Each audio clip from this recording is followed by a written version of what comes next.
نحمده ونصلي ونسلم علی رسول الکریم اما بعد۔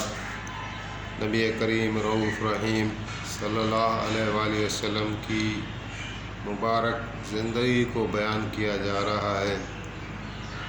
گزشتہ ایپیسوڈ میں عرض کیا کہ عمیر بن وہب چلا تھا مکے والوں کی سازش لے کر کہ حضور علیہ السلام کو شہید کرنا ہے مدینے میں جا کر، لیکن مدینے میں جب گیا اور حضور علیہ السلام سے گفتگو ہوئی تو وہ بلا تعامل کے مسلمان ہو گیا، اسلام میں داخل ہو گیا۔ تو یہ بھی مکے والوں کے لیے نئی بات نہیں تھی، اس سے پہلے حضرت عمر کا بھی ایسے واقعہ ہوا تھا، اور کئی ایسے واقعات ہیں جس میں کہ مکے والے کوشش کرتے تھے کہ لوگ حضور کے دشمن بن جائیں، لیکن وہ لوگ جب نبی علیہ السلام کو دیکھتے تھے تو رہ نہیں سکتے تھے اور اسلام میں داخل ہو جاتے تھے۔ تو حضرت عمیر بن وہب رضی اللہ تعالیٰ عنہ بن گئے، صحابی بن گئے، اور نبی کریم صلی اللہ علیہ وآلہ وسلم کی محبت میں حضور کے ساتھ کچھ ایام رہے، اور پھر اجازت چاہی کہ یا رسول اللہ مجھے اجازت دے دیں، میں مکے میں جا کر تبلیغ کروں۔ تو حضور علیہ السلام نے اجازت دی۔ جب مکے آئے تو وہاں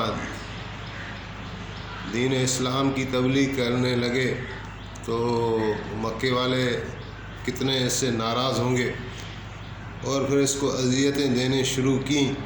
تو اس کا یعنی تفصیل تو مجھے نہیں ملا، بہرحال یہ لکھا ہے کہ حضرت عمیر بن وہب نے وہاں جا کے اسلام کی تبلیغ کی، ڈٹے رہے، اور کفار کی طرف سے جو تکلیفیں اور مشقتیں آئیں ان کا وہ سامنا کرتے رہے۔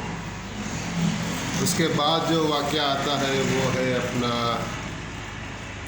غزوہ بنو قینقاع۔ مدینے میں نے پہلے بھی عرض کیا کہ 3 بڑے قبیلے تھے یہودیوں کے، ایک بنو قینقاع، ایک بنو نذیر اور ایک بنو قریظہ۔ تو یہ تینوں مل کر آئے تھے اور ایک میثاق مدینہ، چارٹر آف مدینہ طے ہوا تھا۔ تو بظاہر اصل ان کی وجہ وہ ایگریمنٹ کرنے کی یہ تھی کہ جو اسلام کی قوت ان کے سامنے آئی، اور پیغمبر اسلام کی قوت جو ان کے سامنے آئی تو وہ گھبرا گئے تھے، اور انہوں نے خود ہی ایک امن امان کی پیشکش کر دی تھی، لیکن نیتاً دلی طور پر وہ جانتے ہوئے بھی کہ نبی علیہ السلام نبی آخر الزمان ہیں، ان کی کتابوں میں لکھا تھا، ان کے لیے واضح نشانیاں تھیں، لیکن اس کے باوجود بھی یہ مسلمان نہیں ہوئے، اور انہوں نے بغض و عناد اور دشمنی رکھی۔ تو شاید میں پہلے بھی ذکر کر چکا ہوں گا کہ اس پہ جب انصار مدینہ مسلمان ہوئے تھے تو انہوں نے جلدی کی تھی، انہوں نے کہا تھا کہ یا رسول اللہ یہ تو باتیں ہم نے یہود سے سنی ہوئی ہے، یہاں تک یہود مدینہ سے سنی ہے کہ وہ نبی آخر زمان بنی ہاشم کے قبیلے میں سے ہوگا، لیکن جب وہ وقت آیا تو یہ انہوں نے بغض رکھا، دشمنی رکھی اور ایمان نہیں لائے۔ اور ایک صحیح بخاری کی حدیث میں ہے کہ نبی علیہ السلام نے فرمایا کہ اگر 10 یہودی بھی میرے اوپر ایمان لاتے تو پورے کے پورے یہودی ایمان لے آتے۔ تو یہ بھی سلسلہ تھا کہ یہ ایک دوسرے کی وجہ سے ایمان نہیں لائے۔ بظاہر تو ایگریمنٹ میں یہ بندھے ہوئے تھے، لیکن اندر ان کو کڑھن رہتی تھی کہ اسلام ترقی نہ کرے اور پیغمبر اسلام ترقی نہ کرے۔ تو جب بدر کی جنگ ہوئی تھی تو ان کی تمنا بھی ہوں گی کہ کاش کہ اسلام کا نام و نشانی مٹ جائے، لیکن نتائج اللہ تعالیٰ کے کرم سے ایسے ہوئے کہ مسلمانوں کی عزت وقار میں اور اضافہ ہو گیا، تو ان کے دل میں جو کڑھن تھی وہ ابھی ظاہر ہونے لگی۔ ہوا یوں کہ کینکا میں یہودی جو تھے ان کا ایک بازار تھا اور وہ اپنا سونے کا کام کرتے تھے، سونار تھے۔ تو مسلمان کی ایک عورت وہاں کسی سونار کے پاس بیٹھی ہوئی تھی اور تجارت اور اس کے سلسلے میں کچھ خریدنا ہوگا۔ تو وہاں ایک یہودی نے شرارت کی کہ اس عورت کا پیچھے سے جو یعنی قمیص تھی وہ کینچی سے کاٹ دی، اس طرح کاٹی کہ ان کو پتہ نہیں چلا۔ اور اس زمانے میں کوئی یعنی شلوار کا رواج نہیں تھا، وہ ایک ہی ایسا لباس تھا کہ جو پورے بدن کو ڈھانک لیتا تھا۔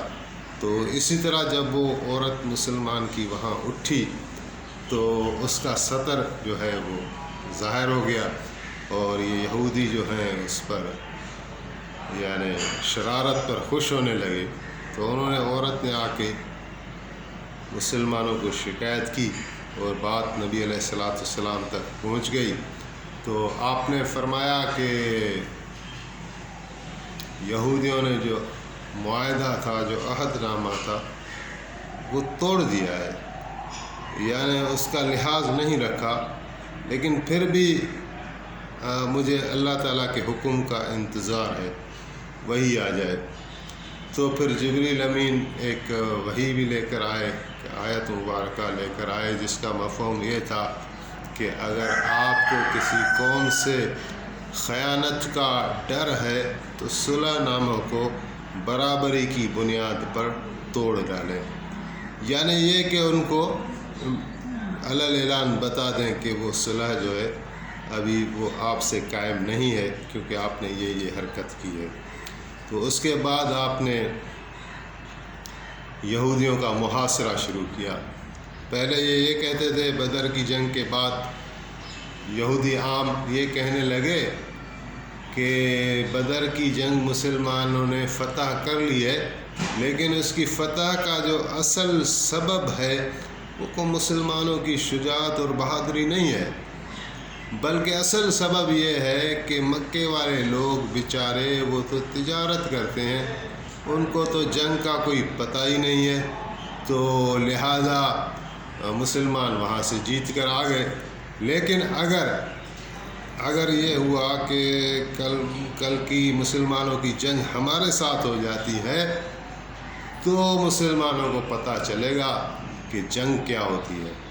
تو اس طرح کی یہ باتیں کرنے لگے، اور پھر یہ اس طرح کا جنگ کا آغاز بھی کر دیا کہ اس عورت کے ساتھ جو ہے انہوں نے بدتمیزی کی۔ تو نبی کریم صلی اللہ علیہ وآلہ وسلم نے اپنے صحابہ کو لیا اور یہودیوں کا بنو کینکا کے جو یہودی تھے، 3 قبیلے تھے نا، کینکا، نذیر اور قریظہ، تو بنو کینکا کا آپ نے محاصرہ کر لیا۔ تو یہ چھپ کر اپنے قلعے میں بیٹھ گئے اور وہاں سے منت سماجت کرنے لگے کہ ہمیں معاف کر دیں، ہمیں معاف کر دیں۔ تو کوئی 15 دن کا محاصرہ تھا، اور 15 دن کے محاصرے کے بعد یہ نتیجہ نکلا کہ وہ خود بخود آ کے پیش ہو گئے۔ حضور علیہ السلام نے کہا کہ تم باہر آ جاؤ۔ ان پر اتنی ہیبت طاری ہو گئی کہ وہ خود بخود جو ہے انہوں نے سرنڈر کر دیا، اور کہنے لگے کہ ہمیں جو ہے وہ جان کی امان دے دیں، اور ہمارا جو بھی مال و متاع ہے کچھ بھی وہ آپ لے لیں، ہماری جان آزاد کر دیں۔ آپ نے کہا تم نکل کر آ گئے۔ وہ جب نکل کر آئے تو ان کے ہاتھ بندھوائے گئے، اور پھر آپ نے حکم فرمایا کہ ان کو قتل کر دیں۔ تو عبداللہ ابن ابی سلول جو رئیس المنافقین تھا، یعنی منافقوں کا سردار، اس نے یہ لقب جو ہے وہ ارن کیا تھا۔ حضور علیہ السلام کے ساتھ بڑی دشمنی تھی اور بغض تھا، اور یہ جتنے بھی حضور کے دشمن تھے یہ ان کے ساتھ روابط رکھتا تھا کہ کسی طرح حضور علیہ السلام کا یہ کام رک جائے اور اس پر کوئی الزام بھی نہ آئے۔ یہ منافقون کی یہی چال ہوتی ہے کہ وہ کھل کر سامنے آ کر نہیں لڑتے، بلکہ ایسے وار کرتے ہیں کہ جس سے یعنی ان پر کوئی آنچ بھی نہ آئے اور ان کا کوئی نقصان بھی نہ ہو ظاہری طور پر۔ تو عبداللہ بن ابی سلول نے بڑا نبی علیہ السلام پر زور دیا کہ ان کو جو ہے آپ معاف کر دیں۔ تو ایک طرف سے آ کے عرض کیا تو آپ نے نظر انداز کیا، پھر دوسری طرف سے آ کر پھر جو ہے وہ پرزور سفارش کرنے لگا، تو بھی آپ نے اس کا کوئی رسپانس نہیں دیا۔ آخر کار نبی کریم صلی اللہ علیہ وسلم کو اس نے پکڑ لیا اور آپ کے دامن میں چپٹ گیا اور کہنے لگا کہ میں ہرگز ہرگز ہرگز آپ کو نہیں چھوڑوں گا کہ آپ اتنے یہودی جوان قتل کروا دیں، یہ نہیں ہو سکتا۔ تو آخر آپ کو اتنا مجبور کیا کہ آپ نے فرمایا کہ خلوہم